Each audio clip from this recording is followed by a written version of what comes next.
Stewart Farrar practice witchcraft, and tonight they are open to question.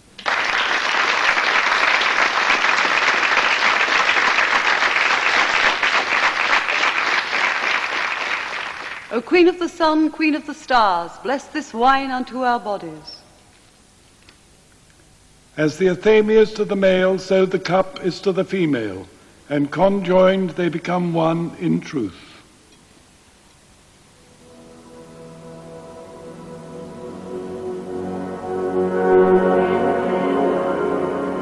Witchcraft normally conjures up the image of dark satanic rites.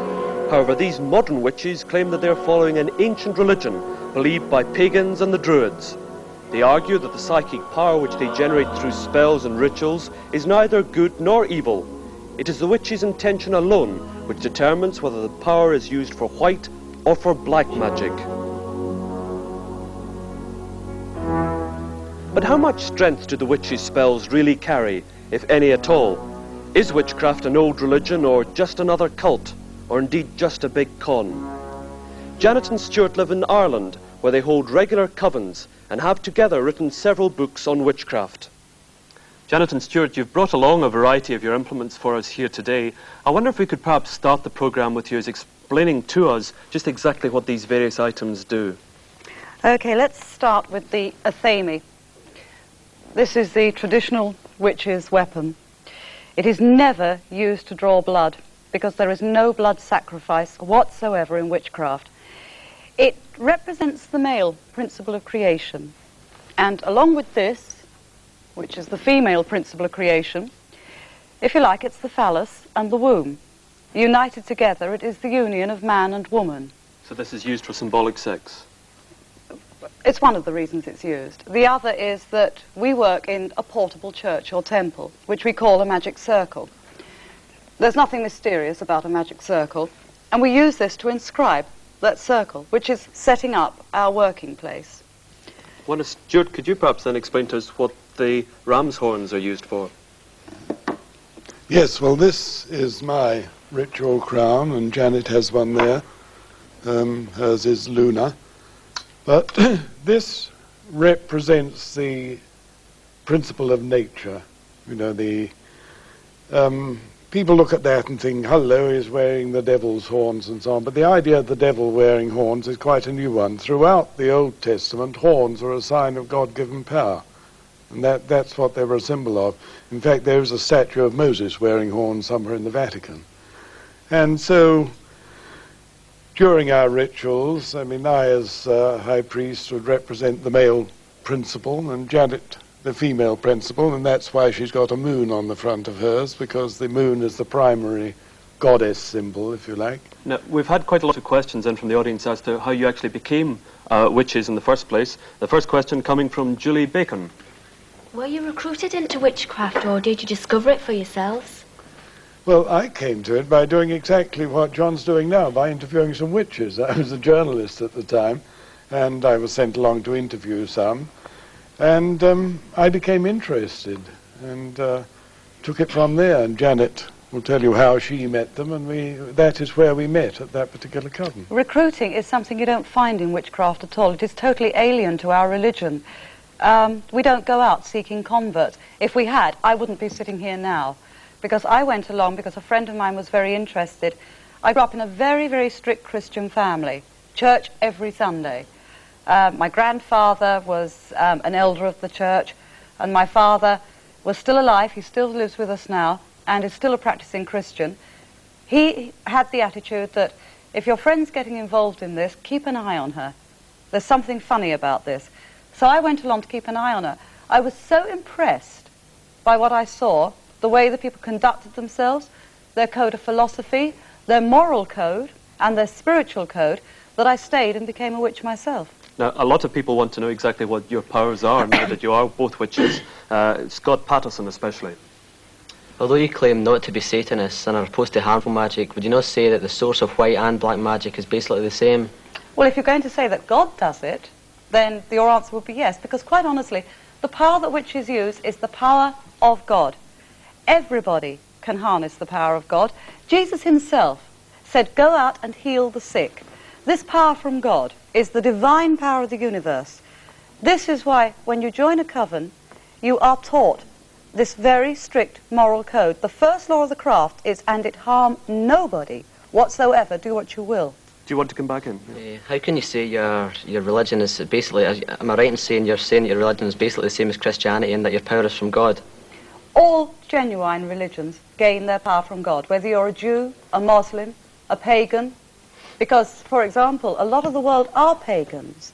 In Iceland, it is the equal state religion alongside Christianity. Our religion is very close in many ways to the Hindu religion. Krishnan Gurumurthy. Aleister Crowley was one of the earliest white witches, and he said, do No. what thou wilt. Aleister Do you Crowley agree with was this? not a witch. Let's get this right. Aleister Crowley was a ritual magician. He did not follow the path of the old religion at all. Well, he was called the Great Beast, and he lived by those, and he founded a lot of the... I know, he loved sending people up. He loved shocking people. And you cannot take him, certainly, as an example of witchcraft. In fact, the craft wouldn't have him. When he tried to become a witch, the craft said, we're not having the likes of you. Yes. And you're quoted as having said that you worship the same creative being as Christians. There is only who- one creative Who being. is God, and yet God clearly declares on his word that he's totally opposed to witchcraft and casting of spells. I don't now, know. wait a Where does he moment. say that? Let's get this quote right. He says it in Deuteronomy 18 and verse 10. Let no one be found among you who sacrifices his son or daughter in the fire, who practices divination or sorcery, interprets omens, engages in witchcraft or casts spells, or who is a medium or spiritist, or who consults the dead. Well, to begin with, certainly we would not do any sacrifices. Yeah, you said that, I believe except that. that one. Yes, we do practice divination. Yes. I think at the time, quite honestly, that was the Hebrew priesthood not wanting any competition. And let's Quite face it, honestly. the Old Testament is one of the most beautiful pieces of Hebraic wisdom.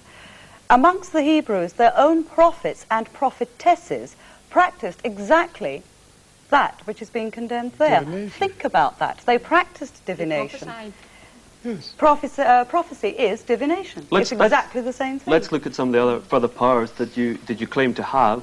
Paul Harkins. Have you ever cast a spell on someone you didn't like? No, this again is that old law of the craft, that you must never harm another human being, ever, under any circumstances. And it's not something you find witches doing. Yes. Do you not feel it dangerous that the power that you have, whether it be from God or from nature, is in the hands of human beings who can use it for selfish motives? So you can the power of your muscles. You can ring someone and you can throttle somebody. But do you not feel it dangerous that psychic power, whatever power you get from nature, is dangerous? It is dangerous if you misuse it. All the powers that God has given human beings are dangerous if misused. Yes, Robert.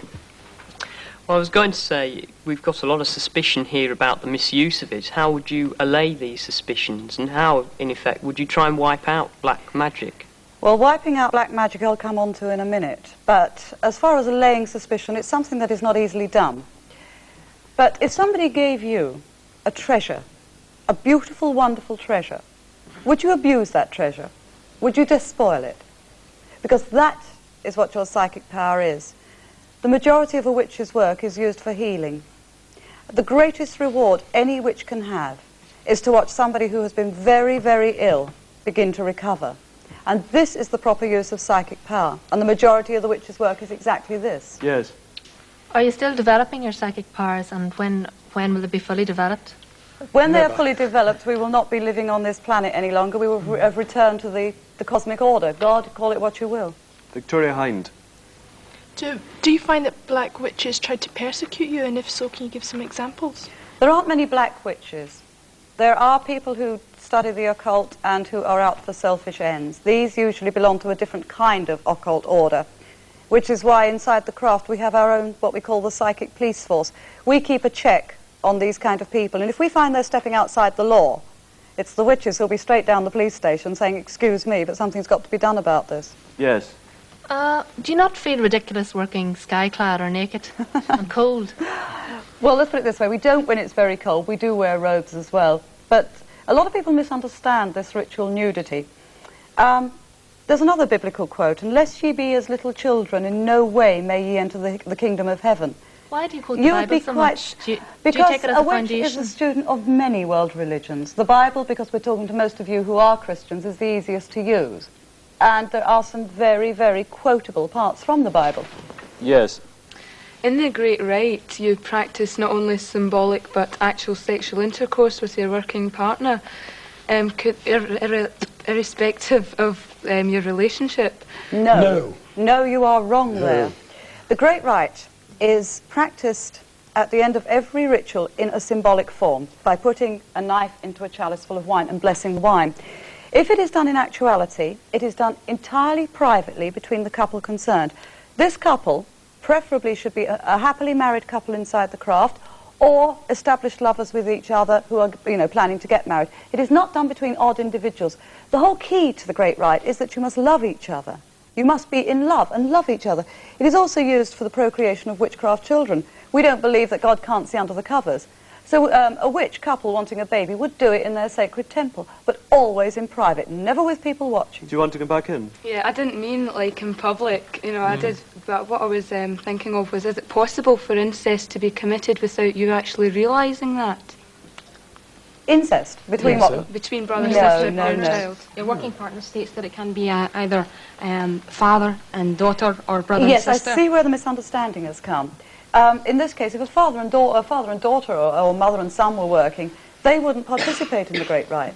Then surely they're missing out something on the... No, because then what you'd find would happen is that when the child was old enough and they had their own boyfriend or girlfriend, if it was a person in the craft, yes, they would partake of the Great Rite broadly then. speaking, you're recognising Christian morality in that you oppose incest, and you're talking about the preferability of lovemaking occurring between a married couple. That sounds very conventional. Exactly. Yes, I think Witchcraft is very conventional. This is, again, a misunderstanding. I think this is more than just Christian morality. I mean, it is normal human morality that sex is a relationship which is part of a total relationship. And if it isn't, then there's something slightly shabby about it. Yes. Janet, in past lives you say you were a Spanish whore and a Roman slave. Is this just a subservient fantasy? We're going back to the role of psychiatry again. Reincarnation is a fascinating subject. That one, for example, is one of the more dramatic ones. But other times, I mean, I've just been ordinary Joe Bloggs in the street. How do you know? Again, reincarnation recall. And again, a lot of it goes right back even to my childhood. Did you know that the majority of the world's religions, in fact, about 2/3 of the world's population believe in reincarnation? And again, it is something that's been investigated scientifically. Back row. If your religion or your craft doesn't believe in heaven or hell, but you do believe in reincarnation, where do you believe that the spirit goes in between these times? We call it the Summerlands, which is a very, very pleasant place. Again, although we don't draw back the dead, sometimes I have helped people over between their physical life and, their spirit leaving their body, so I have glimpsed the Summerlands. It is the nearest to, if you like, the way the human mind can conceive of paradise. But the ultimate is even more wonderful than that. Sheila Deeks. Do you have any choice of the future reincarnation that you may encounter? It depends on how you have developed, and what are the next lessons you need to learn. How it happens, people would hold different views, but it seems as though someone up there, if you like, is seeing to it that you get the sort of life next that you need for the lessons you've got to learn. Have you been discontented with one of the lives that you've had? Yes, when I was a Spanish whore. I mean, that sounds glamorous, but you think about it. Living in the 16th century in extreme poverty, with a small daughter and no husband, and having to sell yourself, that's not glamorous, it's horrible. Will you always be human beings in each reincarnation? Yes. Yes. Robert Hickman. Will you always be witches in each reincarnation? Not necessarily. No. Yeah. Will you always meet each other in each reincarnation? Certain people, yes, you do come across time and time again. Yes. No. Yes. Do you want to come in? Yeah, you said that you may not always be witches, but will you always possess the powers that you talk about the astral plane? You say people don't understand. Well, that's true, because I don't really understand at all. But these psychic powers, will you always possess these, even if you don't come back as a witch? And one hopes that, if in one life you've made progress in developing them, then you are likely to be more psychically gifted in the next life, Yes. If you have all these special powers, why then do you need a martial arts expert as a bodyguard? For surely forewarned is forearmed. We live in a real practical world. And by living in that real practical world, we have to face the fact that out there can be a very dangerous place sometimes. Because of the fact that, for example, I'm a known witch, I often have to go into places where, and I hope I'm not going to offend anybody in the audience, for example, there may be some fundamentalists or born-again Christians. I know of at least one Christian organization in England who are so militant that they have actually stooped to violence, physical violence, not just against witches, but against anyone of any other religion as well, and this isn't funny. Yes. What do you think inspires this extremism against you? Surely this goes back to the whole idea of them being so suspicious of you. You've got to do something about allaying this suspicion. Think which is why we do programs like this. It goes back partly to the persecution centuries, you know, and that was in a time where it was accepted that everyone of any given state had to be of the same religion. And the persecution centuries are roughly from the sort of 15th to the 18th. The church was determined to stamp out paganism and our kind of religion, if you like to put it that way. And so they branded it with all sorts of horrible propaganda, including the idea that we worship Satan and so on.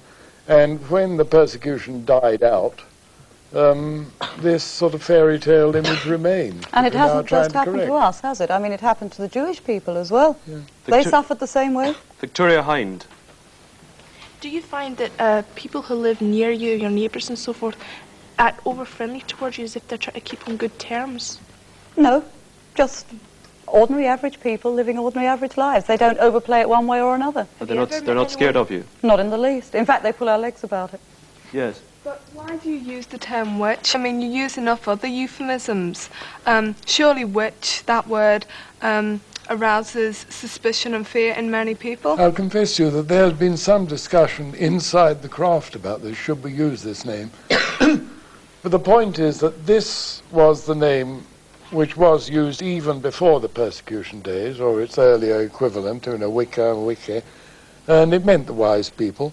And we feel that we should rehabilitate the image. Why be ashamed of it? And anyhow, it's too late now because the revival movement started 30 or 40 years ago and we're stuck with the name, and to withdraw from it now would be an apology. Yes. Can you do anything to destroy the stereotypes which are held in society about witches, like the good witch of the north or the wicked witch of the west? Oh, I think they're lovely. Everyone has these archetypes in the back of their mind, and over the years, it's changing so fast. I think by the year 2000, considering the growth of the craft throughout the world, even over the last 50 years, it's going to be much more a household word. I can almost say with a definite certainty that even out of this audience, at least one person, by the time they are 30 years old, will be studying the magical arts in one form or another. In fact, you probably all know a pagan or a witch somewhere or a magician who lives quite close to you, and you would never even guess what they are. Yes, the back row in blue. Would you identify your religion today with the Canaanite worship of Baal and Ashtaroth from biblical times? Again, you're talking of names like Baal, Ashtaroth, etc. These are just names. Well, this is two of the male and female principles that you've been speaking again, of. Baal, remember, just meant Lord. To the Hebrews, the word Baal meant Lord. It was a name, a title. You mustn't forget that in the Hebrew religion, God the Father, in other words, Jehovah, had many, many names. And these names meant something very special to the Hebrews.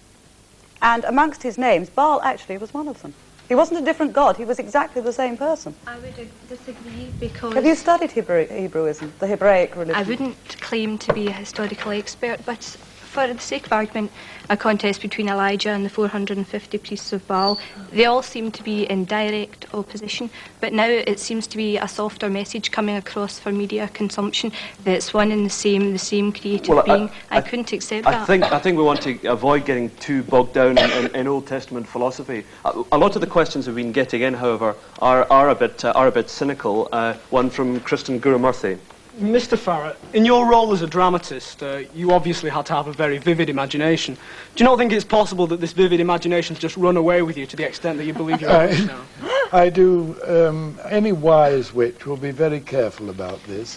You try to use imagination constructively if you want to achieve an end. What people generally call spells, which are trying to bring about a given result psychically, is a combination of imagination and willpower. Visualizing what you want and so on, and then applying a willpower to it. But you have to lead. In fact, in my coven, I've got the reputation of being the yes but man, of always saying, no, this can be explained on such and such grounds. You do have to be very careful not to let your imagination run away with you. You always have to be looking under the carpet to see if there's a different explanation. Do you want to come back in? I was just going to say one thing to you on that also. When you look at the kind of professions that witches come from, they don't come from over-imaginative professions. All right, Stewart's a writer. Doctors, scientists, marine biologists, the computer, people involved in computer work, it's unbelievable, isn't it? Yeah. Do you want to come back? Many people would just say that you were mad and that you couldn't earn a living with a decent job, so you're just exploiting people by making them clutch onto things that they can't make. So why don't you disprove us all now by just conducting a spell here in the studio for everybody to see instead of keeping it secret within This is yourselves? a thing that people are always asking, instant magic, doing sort of conjuring in public. It doesn't work that way. If you want to produce an effect, it requires concentration. It requires a certain amount of quiet to get your thoughts in order. It may require working in a group. But anyone who produces instant magic in front of an audience to demand, I would be very suspicious of, and I would look for the aces up his sleeve. Well, that's a very convenient answer, isn't it, really? It is the true answer. In other words, it will always be impossible for you to reach a mass audience by proving to them once and for all that you aren't frauds, but are genuinely If able I to wanted conduct to magic. convince our friend here, the way to do it would be to sit down in our home and go through our coven records for the 17 years we've been working and saying, that's what we did then, that one worked, and this is how it worked, and you can go and answer, that one didn't work, and so on. And we would say, not that it's successful all the time, but statistically that our successes are very, very far above chance. Yes. That's all we would claim. Yes. What is the most amazing thing you've ever done? The most amazing thing. I think our friend Mara. Yes. You may have seen in the newspapers that a few years ago, in October, there was a massacre of seal pups on Inishkay Islands off the northwest coast of Ireland. And it was done by local fishermen who claimed that they were ruining their nets. There was a big public outcry in Ireland, and a lot of volunteers the next pupping season went and camped there to try to make sure it didn't happen again. We would have liked to join in, but we couldn't. And so we tried to work a spell. We tried to set up, as a coven, a thought form to protect these seal pups. We called her Mara, which means of the sea in Gaelic, as they say over there in Gaelic. And Janet painted a picture of us. We all had her in our minds.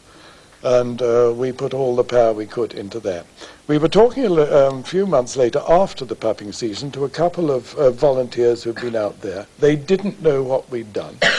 And they were saying how they were delivering supplies to the volunteers in very, very bad weather, and they wanted to go ashore. And they saw a woman waving them off from where they were going to land, urgently. And so they went a little further and landed safely. And they were told there could not have been a woman there anyway. It was just impossible. And her description fitted Janet's painting exactly in our image. And we learned later that this figure was quite often seen among the seal pups and was known as the ghost to the volunteers. So there's something we set up. And this particular volunteer happens to be studying at Trinity College in Dublin, and he is a physicist. Yes. When you talked about stopping seal clubbers, you could construe that as a political act, in which case, are you a socialist witches or like Mrs. Thatcher who magically find that witches are of every shade of politics, but there's one soapbox that they have in common, and that's the ecological, environmental one, because it's very much a nature-based religion. We feel very strongly about responsibility for Mother Earth and her creatures, yes. And that particular political point, if you like, they would all share in common. Yes, back row. If there's scientists and doctors among your ranks, how does science as a whole view your craft? Do they accept it or do they totally reject it? Depends as entirely on the being silly? individual. I think a lot of progressive scientists realize that psychic powers do exist and are being scientifically investigated, and a lot of doctors and nurses feel that this is an extra dimension to their work. Yes. Bearing in mind these healing powers which you say you possess, don't you think they would be better served if they were regulated, perhaps in the National Health Service? Well, as I said, a lot of our ranks are doctors and nurses working with the National Health Service. But then again, when you're talking about the National Health Service as such, remember that, for example, acupuncture wasn't accepted that long ago, and yet now there's talk of bringing this into the health service. Fringe medicine, in other words. Yes. Yes. Have you ever used your powers to forward your career in any way? In a constructive way, you know, if you feel that you need to do useful work and that you are being held up by some sort of problem, then yes, we would work on that. But again, not push somebody out of the job. Not selfishly, no. Can I go back to the great the ritual? In it says that the high priestess declares that, you know, she declares worship unto herself. No. Well, the words No. that we read in the Can we wait and get the Life end and of the Times. question and then go back? It was quoted in the Life and Times of a Modern Witch, the book that both of you wrote. It gave you a interpretation of what the high priestess would say, what the high priest would say, Yes, and then again yes. what the high priest and what the high priestess was indeed saying was, "Adore me, oh come and worship me." No, you're wrong. Remember that she is representing God the Mother, and only for one brief moment, and that is to say that particular statement. She is saying to the people around her, not worship me, not worship Janet Farrar, not even worship me as my spirit. I am just saying the words of God the Mother, the Creator. You know, worship nature, worship me, the divine. In other words, not me, but quoting the divine. the goddess. I'm quoting the But goddess. who is the goddess? I mean, she doesn't appear to be mentioned anywhere in the Bible. I've never ever come across anything about a goddess. You except don't forget false that goddess. the Bible, I'm afraid that the Hebrew religion, followed by the Muslim and Christian religions, introduced patriarchy into religion. In the early They were days, very firm about it. in the early days, she existed alongside God the Father. Do you have proof of that? Ask archaeologists, when they started delving into the Great Temple at Jerusalem, they found then, and remember that today in the Jewish church you are not allowed statues, they found then statues of God the Father, Jehovah, and his consort, his bride and wife. Yes. You keep talking about coming back to be one with nature and everything, but surely you're far too materialistic to really believe In that. what way do you think we're materialistic? Well, you've written books, you've made profits from that, you're living in a tax-free environment. We grow our own vegetables, grow our own herbs, use herbal medicine. But surely you should be giving your income back into your craft if you believe it so much. We do. You should be going out to help other people. We do. We help other people all we can, yes. We don't earn money from that. I am a professional writer, and I've earned my living that way all my life. 17 years ago I came across a subject that interested me particularly, so I've concentrated on writing about that. Yes. All jobs that you have quoted today, they all seem to be high-pressure jobs. Would you not agree that their practicing of witchcraft is a hobby or a form of escapism? No, it's not. Being a witch is bloody hard work, to be honest. And, I mean, I've used the high-pressure jobs then? Well, we've had everybody in our coven, from building site labourers down to grandmas, down to shop assistants. You name it, we've had it. Are the number of witches actually involved in witchcraft, involved in the covens, increasing? Yes. Or is it a dying form of worship? No, it is increasing. How many people are involved in Nobody witchcraft knows in the this British exactly Isles? because there is no national or international structure. There's no hierarchy outside the coven. But we've heard estimates from anything from sort of 30,000 in the British Isles or what have you, but nobody really knows. But one pointer that we do have is that we get readers' letters practically every day from our books, you know, from witches that we've never heard of before. This lack of central control in itself must be worrying for you, presumably, because lots of people are going to operate as black witches and presumably are going to turn the average member of the public off good witchcraft without central control or discipline. I think most practicing witches are not black. We find that the black ones are a sick fringe, that most covens work honestly and they try to work white magic and they keep quiet. One doesn't know about them. The ones that hit the headlines are the ones that do scandalous and bizarre things, and we don't regard them as real witches at all anyway. They're idiots who've read a few Dennis Wheatley books and set themselves up thinking that this is what witchcraft is, which is another reason why we write on the subject, to clear the whole matter up. We've had a number of questions in about the relevance of witchcraft as we enter the next century, one especially from Catherine Foote. Of what relevance is witchcraft to the butcher's public as we enter the 21st century? I think that the world is going through a change. It's a dramatic change. People are seeking spiritual roots again. A lot of the established religions are not making them happy. They don't want to go to a church on Sunday and approach God that way. They want to say, God, I'm going to speak to you one-to-one. And this is one of the reasons why it's growing, and this is what its relevance is to the 21st century, that it is growing on such a worldwide scale that we are going to return, in a sense, and I'm going back to Christianity, to the early days of Christianity, when people worshipped in small groups. There was no big somebody up there saying, this is the way it's going to be done. I'm up here dominating you. You're all down there, and you are going to hear what I'm saying. Instead, we are going to, in fact, even in Christianity, I think it will happen. There's going to be a bigger growth of small groups worshipping in private together, and I think this is going to be the saving of Christianity. Another relevance to the 20th century, and this particular period of it, is that it is, as I said, very much a nature-based and ecology-based religion. And there's a growing consciousness that we are making a horrible mess of the world we live in, and we've got to do something about it fast, so we've blown holes in the ozone layer and gone various irreversible things. And this is another reason why it's very relevant. Now, this Saturday night, children all across the country are going to be celebrating Halloween. I wonder if we could ask you what you're going to be doing on Halloween night. Okay, Stewart.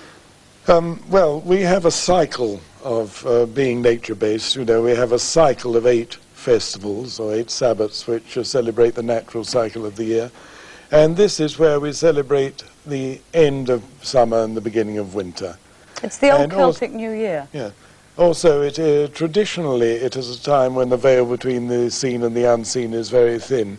And this is about the only time when we will ritually invite dead friends to join us if they wish to. Basically, and we will have have a period of silence while we wait to see what happens. And we've had on Halloween, you literally will call back the dead. No, we don't call them back. You invite back the dead on Halloween's night. We have a period of silence to allow them to be, their presence, their essence to be with us. And then, if you like, we say the equivalent of a prayer for them. And afterwards, we turn the whole thing into a wonderful, glorious, very childlike party. Bobbing for apples, the whole bit. I'm afraid that's all we've got time for, but in the meantime, Janet and Stewart Farrar, thank you for being open to question.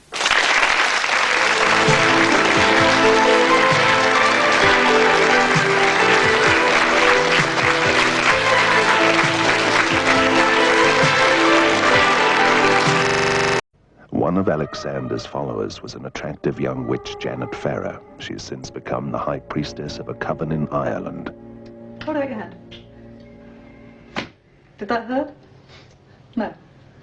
And this is another thing that is so mistaken about witchcraft, that this is really a symbol of the severity of the high priestess. There are times when you are going to suffer to learn, and when I tell you off, you jump.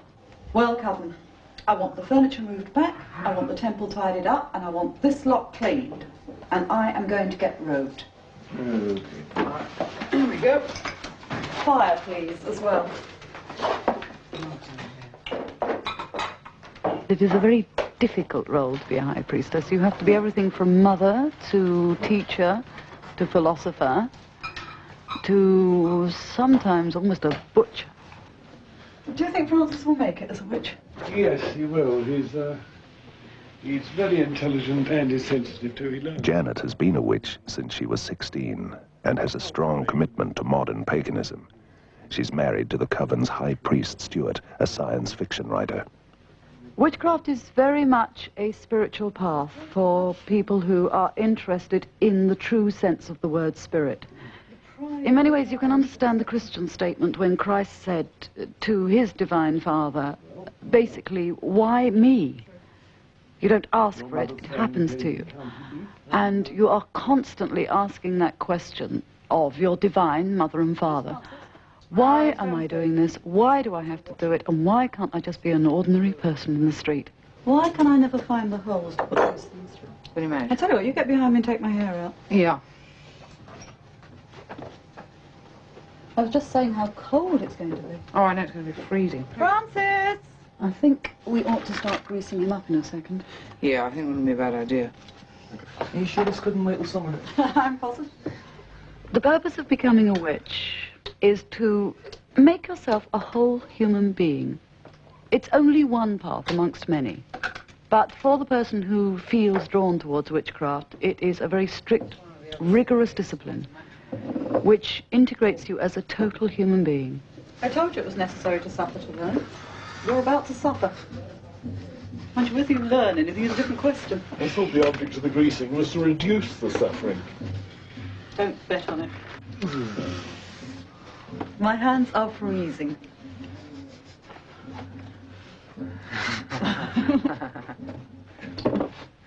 If there's one thing the craft emphasizes, it teaches men and women to be themselves, to shed the comforting image behind which they shelter. Is that cold? The ordeal is part of the process of coming to terms with yourself and finding out who yourself is. This is one of the reasons for ritual nudity, incidentally. It is very difficult to maintain an image when you're naked. There's nothing so image-forming as clothes, so it's a great symbolic step in the direction of finding out who you are. I want you as yourself, nothing else. Exactly the way nature made you.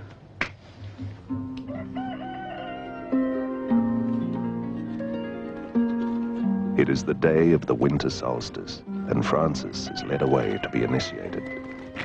Like a traditional Celtic warrior, he will have to pass through the ordeal of the 4 elements: earth, water, air, and fire. Only if he succeeds in his quest will he be accepted as a witch. All right, now take the wellies off. All right, you can be binding his ankles while I take his clothes off and tie his wrists. Tie his wrists. Then we lay him down and disappear.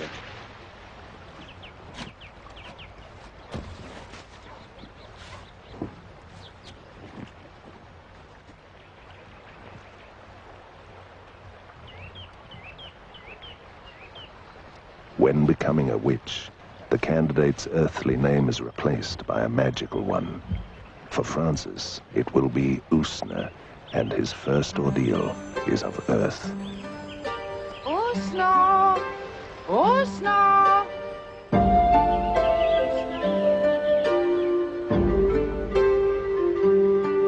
The earth is your mother. From her you came. To her you will return. Know this, and you will pass the ordeal of earth. Your feet are free to walk upon the earth. Usna! Usna!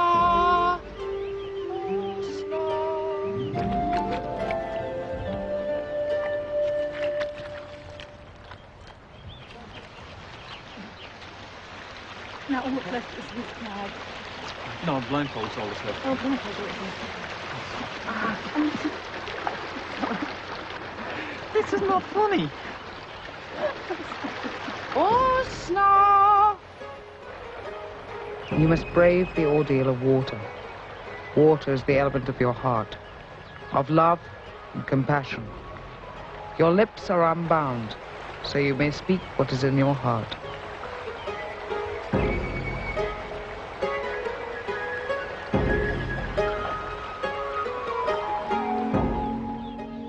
You must brave the ordeal of air.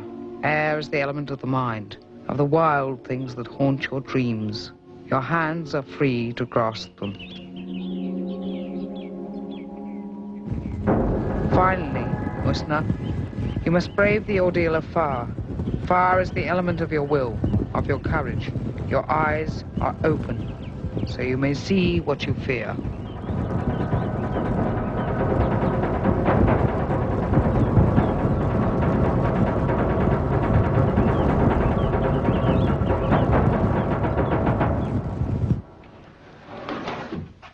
Welcome to the Brotherhood of the Wise.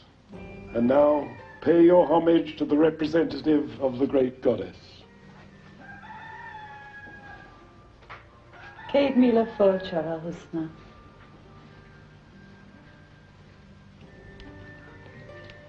Accept the tokens of the Brotherhood.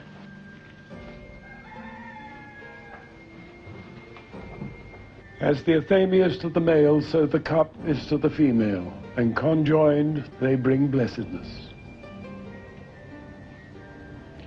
Merry meet.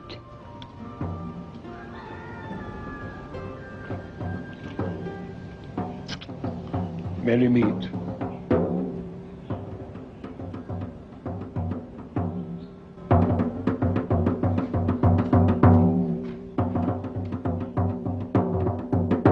To the old ones.